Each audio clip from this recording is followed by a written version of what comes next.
सोचिए, एक बिल्कुल आम सुबह है। हम आराम से अपनी कॉफी पी रहे हैं, बच्चे स्कूल जा रहे हैं, ट्रैफिक अपनी स्पीड से चल रहा है। सब कुछ बिल्कुल नॉर्मल। लेकिन तभी, बिना किसी वार्निंग के, बिना किसी धमाके या आवाज के, सूरज अचानक गायब हो जाता है। स्पेस से हमारे सोलर सिस्टम का सबसे बड़ा स्टार लिटरली छूमंतर हो गया। तो इस विश्लेषण में हम यही जानेंगे कि आखिर इसके बाद क्या होगा। सवाल बहुत ही शॉकिंग है ना? क्या होगा अगर सूरज अचानक गायब हो जाए? पर इसकी सबसे हैरान करने वाली रियलिटी ये नहीं है कि तुरंत चारों तरफ तबाही मच जाएगी। सच तो ये है कि इंसानियत को तुरंत इस बात की भनक तक नहीं लगेगी। एक पल के लिए भी हमें महसूस नहीं होगा कि इतना बड़ा तारा हमारे सोलर सिस्टम से मिट चुका है। चलिए, इसे थोड़ा और डिटेल में समझते हैं। शुरू करते हैं पहले 8 मिनट से, यानी लाइट की स्पीड के डिले से। देखिए, स्पेस अपने आप में एक अनंत वैक्यूम है और वहां से सूरज की रोशनी को ट्रैवल करके अर्थ तक आने में एक फिक्स टाइम लगता है, ठीक 8 मिनट और 20 सेकंड। इसका सीधा सा मतलब यह है कि सूरज के गायब होने के बाद भी इन 8 मिनट 20 सेकंड्स तक दुनिया में सब कुछ बिल्कुल वैसा ही चलेगा जैसा चल रहा था। लोग आराम से अपना काम कर रहे होंगे, आसमान में प्लेन्स वैसे ही उड़ते रहेंगे। किसी को अंदाजा तक नहीं होगा कि उनका आखिरी दिन शुरू हो चुका है, क्योंकि आखिरी रोशनी अभी भी रास्ते में है। और ये वक्त का डिले होता क्यों है? Basic physics, speed of light बराबर डिस्टेंस डिवाइडेड बाय टाइम। हमारी अर्थ और सूरज के बीच की दूरी करीब 150 मिलियन किलोमीटर्स है। तो जब सूरज अचानक वैनिश होता है तो उसकी आखिरी रोशनी को इस लंबी दूरी को तय करने में पूरे 8 मिनट और 20 सेकंड का वक्त लगता है। ये सच में हैरान करने वाला है कि जैसे ही ये एग्जैक्ट वक्त खत्म होगा, ठीक उसी पल पूरी दुनिया 1 सेकंड में गहरे अंधेरे में डूब जाएगी। जिसके बाद शुरू होगा हमारा दूसरा फेज, अनंत अंधेरा। एक ऐसी दुनिया जहां नेचुरल लाइट का नामो निशान नहीं होगा। उन 8 मिनट के खत्म होते ही दिन के वक्त भी आसमान पूरी तरह से पिच ब्लैक हो जाएगा। लेकिन बात सिर्फ दिन की नहीं है, रात को चमकने वाला चांद भी अचानक आसमान से गायब जैसा ही लगेगा। क्यों? क्योंकि चांद के पास अपनी खुद की कोई रोशनी तो होती नहीं है। वो एक आईने की तरह सिर्फ सूरज की रोशनी को हम तक रिफ्लेक्ट करता है। जब सूरज ही नहीं रहेगा तो रिफ्लेक्शन कहां से आएगा? रात का आसमान कंप्लीटली खाली और बेहद डरावना हो जाएगा। अब अचानक आए इस अंधेरे से बचने के लिए हमारी आखिरी लड़ाई शुरू हो जाएगी। शुरुआत में हम अपने शहरों की आर्टिफिशियल लाइट से कुछ वक्त तक काम चलाएंगे। लेकिन सोचिए, क्या हमारा पूरा इंफ्रास्ट्रक्चर इस मोड के लिए बना है? धीरे धीरे एनर्जी की एक्स्ट्रा डिमांड और टेक्निकल फेलियर्स के चलते पावर ग्रिड्स एक एक करके कोलैप्स होने लगेंगे। सोलर पैनल्स का वजूद तो वैसे ही यूजलेस हो गया और पूरी इंसानियत इस एब्सोल्यूट डार्कनेस में जिंदा रहने के लिए स्ट्रगल करने लगेगी। लेकिन अंधेरा तो बस शुरुआत थी। असली आफत आएगी द ग्रेट प्लैनेटरी फ्रीज के रूप में, यानी सूरज की उस हीट और गर्मी का हमेशा के लिए चला जाना। वैसे सूरज हमें सिर्फ रोशनी ही थोड़ी देता है, वो हमें जिंदा रखने वाली हीट भी देता है।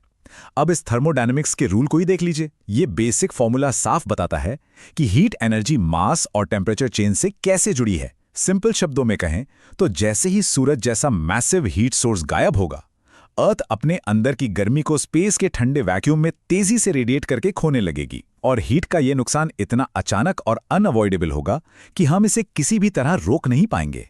इस टेम्परेचर के गिरने का टाइमलाइन सुनकर ही रोंगटे खड़े हो जाते हैं। सूरज के गायब होने के सिर्फ 1 हफ्ते के अंदर अर्थ का average global temperature 0 degree Celsius के नीचे चला जाएगा और कुछ महीनों बाद टेम्परेचर प्लमेट करके -40 डिग्री सेल्सियस से भी नीचे जा गिरेगा। ये एक ऐसी रिलेंटलेस और कातिलाना ठंड होगी जो हर चीज को जमा कर रख देगी। और इस पूरी सर्दी और अंधेरे का सीधा नतीजा होगा एक ब्रूटल इकोसिस्टम कोलैप्स। एक पूरा डोमिनो इफेक्ट शुरू हो जाएगा। रोशनी नहीं होगी तो फोटोसिंथेसिस रुक जाएगा और सारे पेड़ पौधे मरने लगेंगे। जब पौधे नहीं बचेंगे तो पूरी ग्लोबल फूड चेन एक झटके में टूट जाएगी। फिर सभी जानवर भूख और एक्सट्रीम ठंड से एक्सटिंक्शन फेस करने लगेंगे। और हमारे विशाल समुंदर, वो भी ऊपर की सतह से लेकर नीचे की तरफ एक ह्यूज बर्फ के ब्लॉक में जमना शुरू हो जाएंगे। अब आते हैं इस विश्लेषण के सबसे टेरिफाइंग हिस्से पर, अर्थ का ग्रेविटेशनल पुल खोना और एक भटकता ग्रह बन जाना। तो क्रूशल पॉइंट ये है कि ठंड और अंधेरा ही हमारी इकलौती प्रॉब्लम नहीं है। असली खतरा तो ग्रेविटी का है। इस ग्रेविटी फॉर्मूला को ध्यान से देखिए। ये बताता है कि 2 ऑब्जेक्ट्स के बीच की ग्रेविटेशनल फोर्स उनके मास और दूरी पर डिपेंड करती है। सूरज का मास इतना ज्यादा मैसिव है कि उसकी ग्रेविटी ही वो इनविजिबल रस्सी है जिसने अर्थ को लगभग 30 किलोमीटर्स पर सेकंड की रफ्तार से एक फिक्स्ड ऑर्बिट में बांध कर रखा है।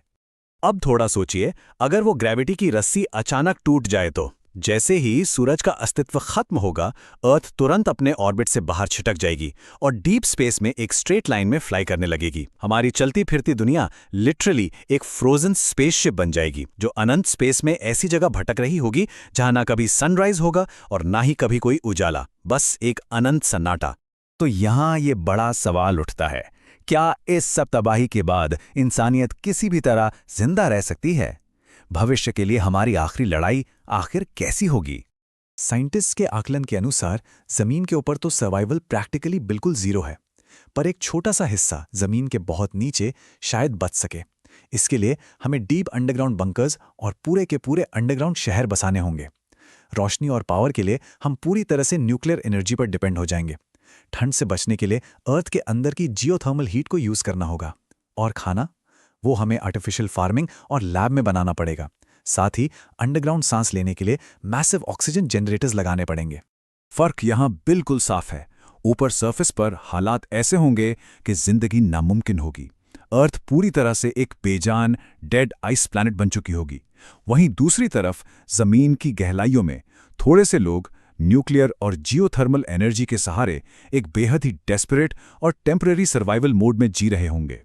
ये हाई टेक्नोलॉजी पर निर्भर हमारी आखिरी रिसोर्स इंटेंसिव उम्मीद होगी। लेकिन इस प्योर अंधेरे और बर्फ के बीच आइए देखते हैं जिंदगी की एक छोटी सी किरण जो हमारे डीप ओशंस में कहीं छिपी है। जब सरफेस पे सब कुछ खत्म होता दिख रहा होगा, तब अर्थ के अंदर एक मैजिक चल रहा होगा। हमारे प्लैनेट का कोर अभी भी बहुत ज्यादा गर्म है।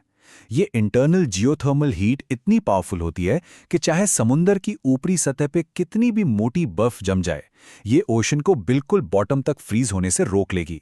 यानी उस मैसिव बर्फ की चादर के बहुत नीचे पानी अभी भी लिक्विड फॉर्म में बचा रहेगा। और नेचर का रूल है, जहां थोड़ी सी हीट और लिक्विड पानी है, वहां लाइफ कोई ना कोई रास्ता निकाल ही लेती है। इस एनवायरनमेंट में डीप ओशन फ्लोर पर मौजूद हाइड्रोथर्मल वेंट्स के आसपास माइक्रोस्कोपिक लाइफ तब भी जिंदा रह सकती है। यह सच में इनक्रेडिबल है कि बिना सूरज के स्पेस में भटकते हुए इस आइस प्लैनेट पर भी जिंदगी का एक छोटा सा हिस्सा कहीं ना कहीं आराम से बरकरार रह जाएगा। और इस चर्चा का अंत हमें इस बहुत ही गहरे विचार पर लाकर खड़ा करता है। सूरज सिर्फ एक स्टार नहीं, वो हमारी पूरी दुनिया की हार्ट बीट है। आज हमने जाना कि हमारा अस्तित्व कितने डेलिकेट बैलेंस पर टिका हुआ है। अब शायद अगली बार जब आपको सुबह की धूप महसूस होगी, तो उस रोशनी और गर्मी की असल अहमियत का कुछ और ही एहसास होगा। सोच कर देखिए, क्या कभी गौर किया था कि एक अकेला तारा हमारी पूरी दुनिया को ऐसे बांध कर बैठा है? इस जवाबो सवाल से भरे एक्सप्लेनर में बस इतना ही। इस बारे में जरूर सोचिए और खोजते रहिए इस यूनिवर्स के और नए राज।